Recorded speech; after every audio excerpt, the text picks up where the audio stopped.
Every morning the world starts quietly, one soft light at a time. Homes flicker awake, shops open. People take those first small steps into a brand new day. And in all of that ordinary movement, there's something kind of extraordinary. A moment worth noticing, a spark you feel before you even name it. Sometimes it's quiet, sometimes it's small, but kindness shows up right on time. And every morning we choose to show up with you so we can look for that spark together. Good morning. I'm Matt Rouff, the Uncommon Kindness Guy, and this is Kindness Rising. Let's rise together.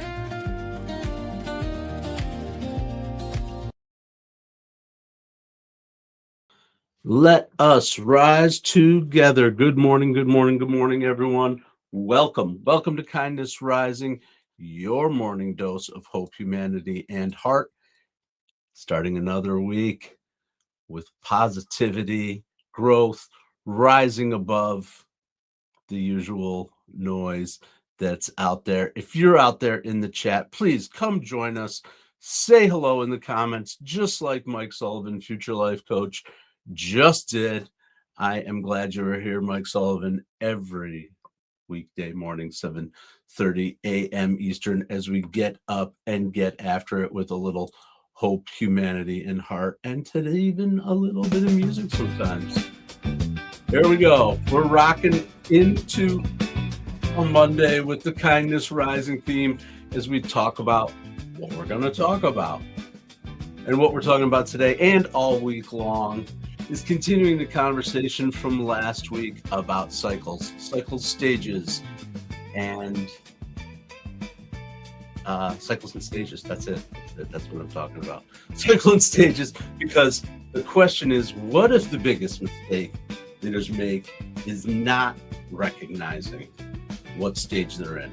Not the market, not the strategy, not the team, just the stage. Because every business, every project, and even every team moves through those kind of cycles where things get messy and growth explodes. Systems, they come in and stabilize, and eventually something has to change, so we reinvent again. But when leaders misunderstand the stage they're in, they often make the wrong decisions at the wrong time. So today on Kindness Rising, we're talking about something I'm calling the hidden cycles of business and why great leadership starts with recognizing where you are in that cycle. I am glad you are out there, mornings in the lab. Yes. I do have all my teeth in today. I am rocking a full set of choppers today. You just never know what I'm going to be looking at or looking like on a daily basis. Sometimes the hat goes this way. Sometimes the hat goes this way. Sometimes the tooth is in. Sometimes the tooth is out. Whatever the case may be, I am here 7:30 a.m. Eastern every weekday morning to help you get up with a little hope, humanity, and heart. Maybe a little bit of knowledge, maybe a little bit of entertainment, whatever the case may be. It's why I'm here. It's why I'm here. Oh, all right. Peeked out. Absolutely. We're talking about the business cycle, but we're also talking about how that affects our lives. Yes, the business cycle, that was what I was trained in, and that's what I operate in. But man, it's much more than just the business cycle, right? But there are stages we go through when we think about things, from our ideation where our energy is high and there's no structure and it's all possibility. I operate really, really well in that space. But most ideas actually never move past that stage. Ooh, we got ideas. Ooh, we got ideas. Ooh, we got ideas. That's perfectly normal. What you have to do is, you've got all these ideas. We move into discernment and picking the idea that we want to focus on, because the ideas can be addictive, and thinking about the fantasy, but you've got to get moving. And that's when you get into the startup phase. Your idea starts to become real.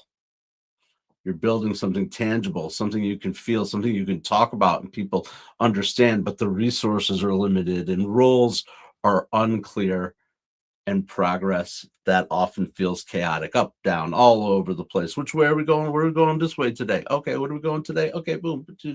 Add on top of that, if you want to do anything like this in a technology space or in a media space, which is what we're doing right here on Media's Mornings in the Lab network, we're talking about boom, boom, boom, constant change, evolution, the evolution of the AI technology, the use cases, all those things that we are managing with on a day-to-day basis. That creates chaos, but the progress, even though it's chaos, is still happening.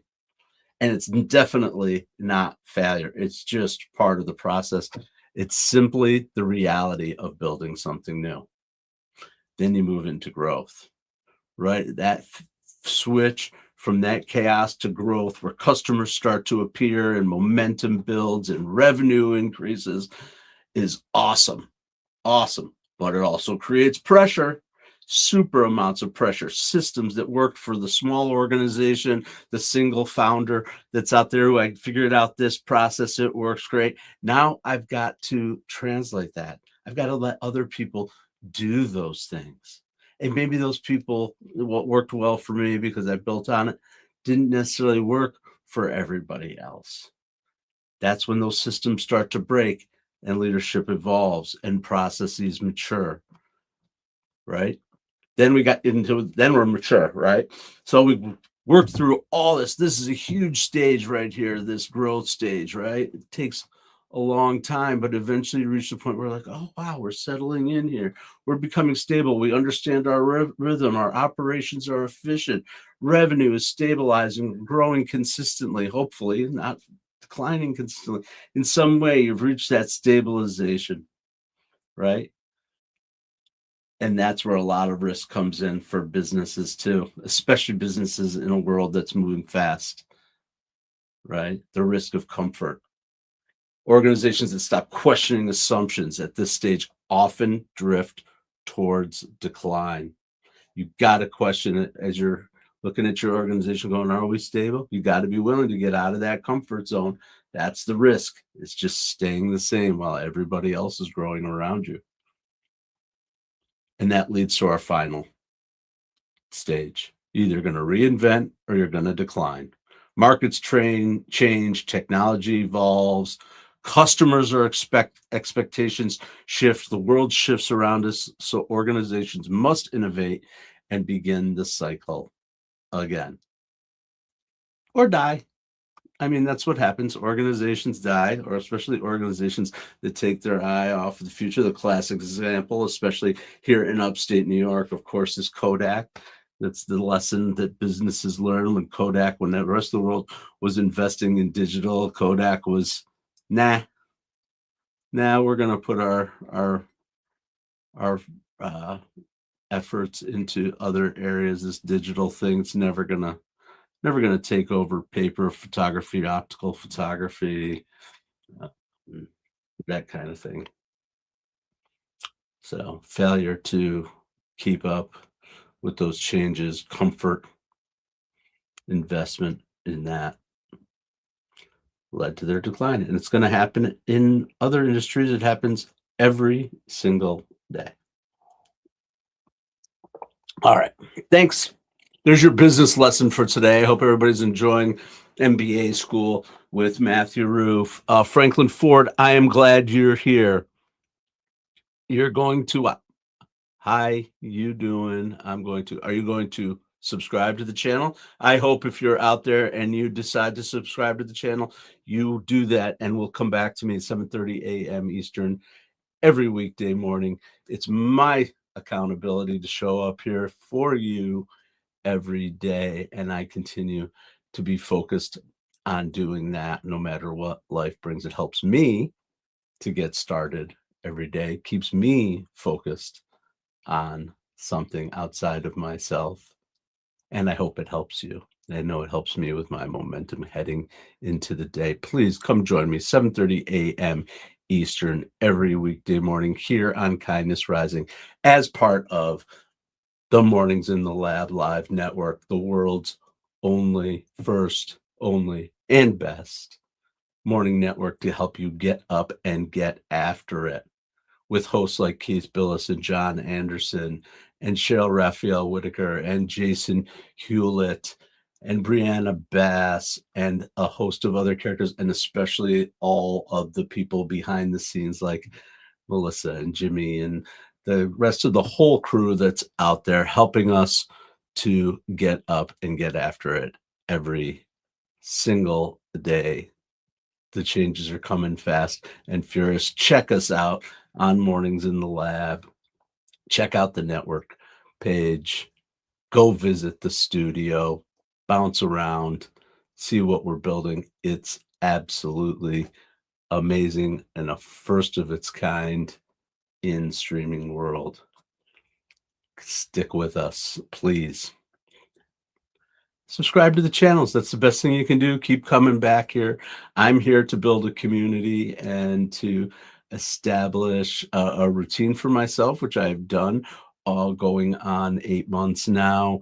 With that, every single day, it's part of my business cycle and my growth. So, all right, we bounced in with a commercial, and now we're going to add this little thing to the stage.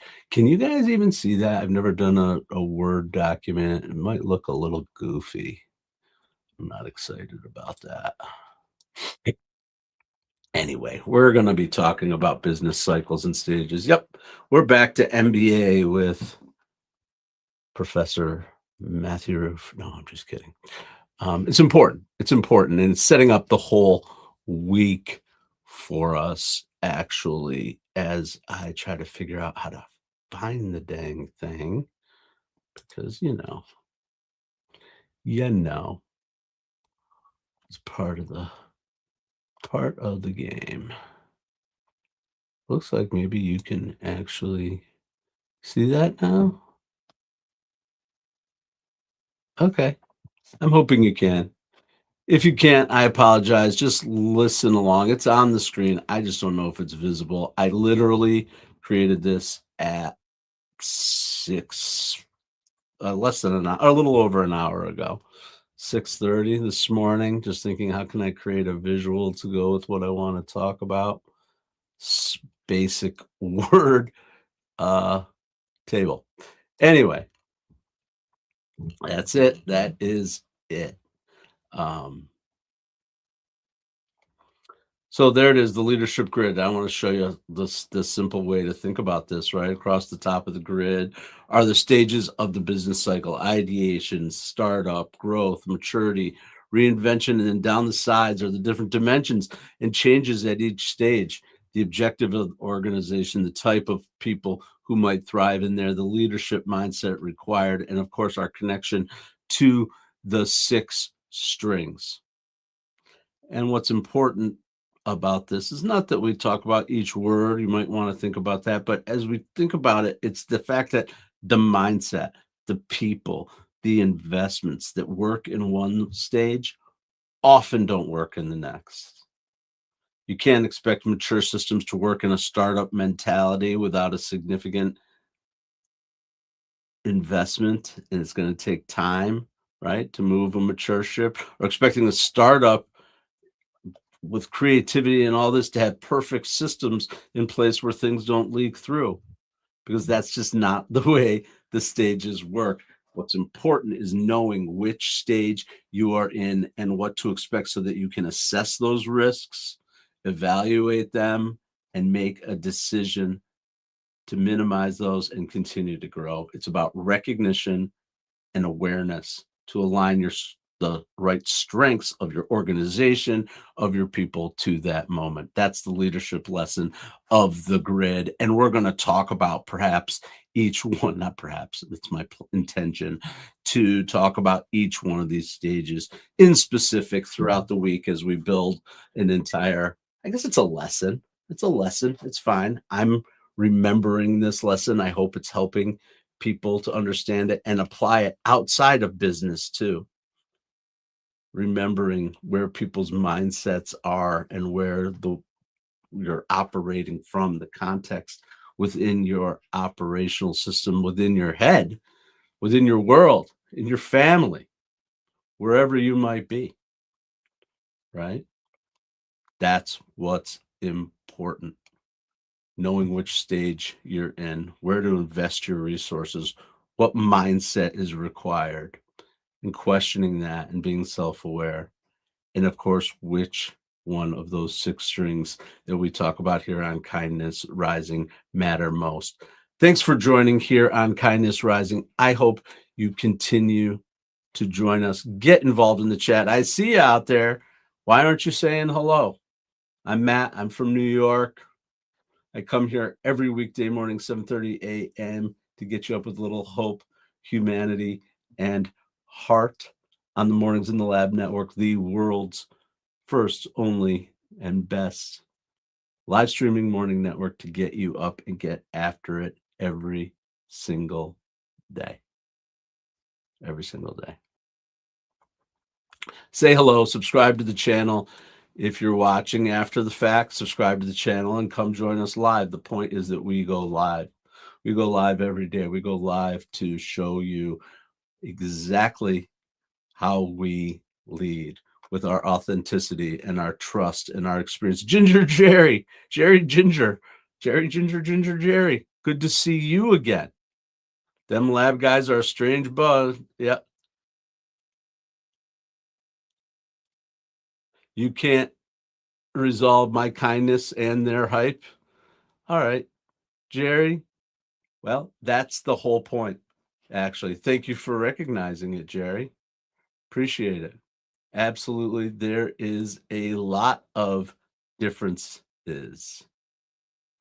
Absolutely a lot of differences in each one of our programs, in each one of our purposes. My purpose is to get you up with hope, humanity, and heart every day. And I think if you look closely, particularly at the Mornings in the Lab, and don't question our assumptions, there's a lot more commonality than there is difference. Wouldn't life be boring if we were all the same anyway? But thank you. Thank you for coming out, Jerry Ginger. When you do, whatever works for you, for sure. For you, sure. I appreciate that you come by when you do, and I hope you'll continue to come by the entire network. There's a lot out there. Check it out. Check it out. Yep. And the whole point is that everybody uses live. We're using live. I'm using live here. Keith is using live. Cheryl is using live. Jason is using live. Brianna is using live. All for different reasons, perhaps. There's all kinds of rationales and reasons why live is the best approach. For me, it's about daily accountability, showing up every day. It helps me. That's the story. The kindness, yes, spreading kindness, having a good morning, getting up with positivity for you is important. But for me, what do I get out of it in particular? Because there's selfishness to it to a certain degree, right? We all take activities that help us. It helps me in 2 ways. It helps me with accountability. It helps me with connection and getting outside of myself and doing something for somebody else. Other people might be using it for lead generation to build. And I also like to build the community. I love it when people come back. I just like connecting with people in whatever way I can. Mike Sullivan, Roseanne Rouff, Jerry Ginger, all the people who come back on a regular basis. It's important to me because it's my connection. It's my way of connecting with people. Going live is another way to separate your brand if you're a brand out there. A way to stand out, to build authenticity, to build trust with your customers, real relationships, the real face of the brand, not AI generated, 100% AI generated, not processed through corporate so finely that it becomes vanilla. No, you're about showing up authenticity. If you're a coach, a consultant, a solopreneur, whatever you're doing out there, this might be the way for you to stand out. It's certainly the way Cheryl Raphael Whitaker is standing out with her Starts with Joy program, and Jason Hewlett is standing out. I'm standing out. Keith and John are standing out through live, and we're not going anywhere. Thank you so much for coming out today. Wow. Okay. So this is what we're talking about. I'm going to take that leadership grid off the screen. Enough's enough for everybody with the leadership screen, right? But I also want to talk about the fact that there's a human side to this cycle, right? The people, the different stages of a business require different strengths in people. Some people thrive really well in ambiguity, others thrive well in structure. Some people are creators, some people are operators. The mistake that leaders often make is expecting the same type of mindset to succeed in every stage. But the visionary who thrives in ideation, they may struggle running in a mature operational system. So we have to find ways to keep those people engaged and keep that energy when you're outside, when the cycle's going on over here and you've got people over here who have amazing talents, but it might not necessarily be where your organization needs them the most. There's other ways to bring that talent in. And sometimes it's just not the right fit and it's not the right stage and not the right age. And you figure that out too. And you have those uncomfortable conversations, which I've been on both sides of for sure. The key is, as leadership, not forcing people to change their nature, but recognizing the stage of the cycle and aligning the right strengths to the right moments. There's lots of models out there for doing that. I talked about Patrick Lencioni's 5 dysfunctions of a team. He also has another model called the 6 working geniuses. I think that's pretty cool. There's the Clifton Strengths Finder. That's another one that's out there that's very common. I've talked with some friends recently on another channel and in other chats about these tools that are out there. That's really, really important that we recognize that these tools are great for giving us structure and ideas, but there is a inherent problem that people get obsessed about it, and then you start managing to a tool, a number, to a label. I'm a DISC, DIQP. There's a million of these systems out there.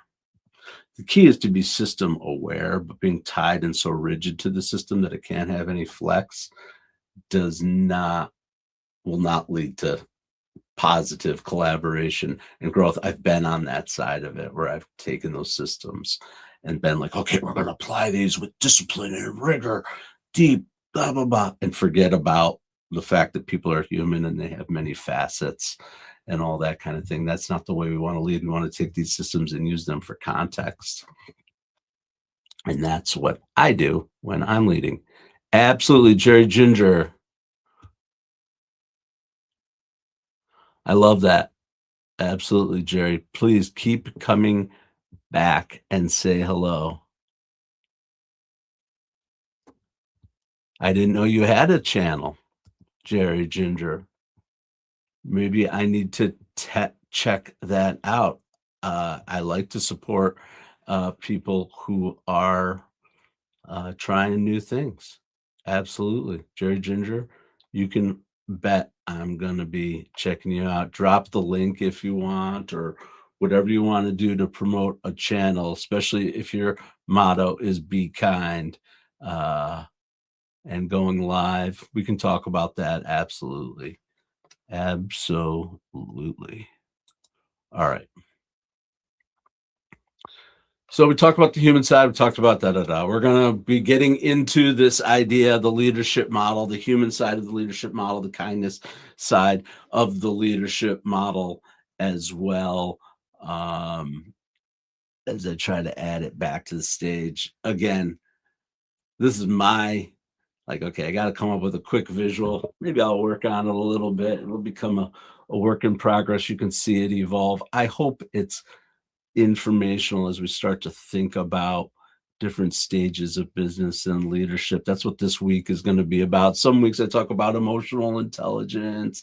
Some weeks I talk about random stuff that's happening in the world or pick a theme. This week I'm going with this and thinking about it. It's really important, especially for people who are entrepreneurs, solopreneurs that are building something, just like we're building something here at Mornings in the Lab Network.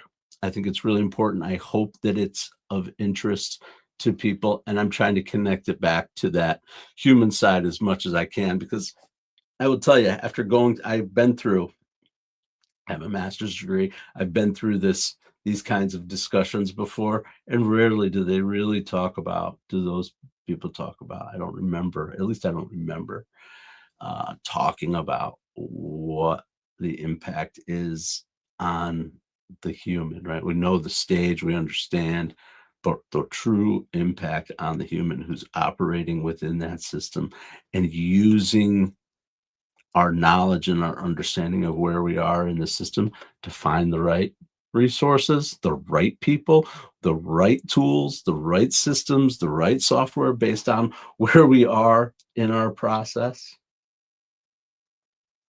Absolutely. It's not just about people, it's also about those other things, right? If we're using programs, we'll just use software that are meant for a mature, full business with revenues and systems in place and that kind of thing. And we're trying to now fit our startup into that mode. That's a very specific place. You have to do that at the right time. You got to find those systems that come to play.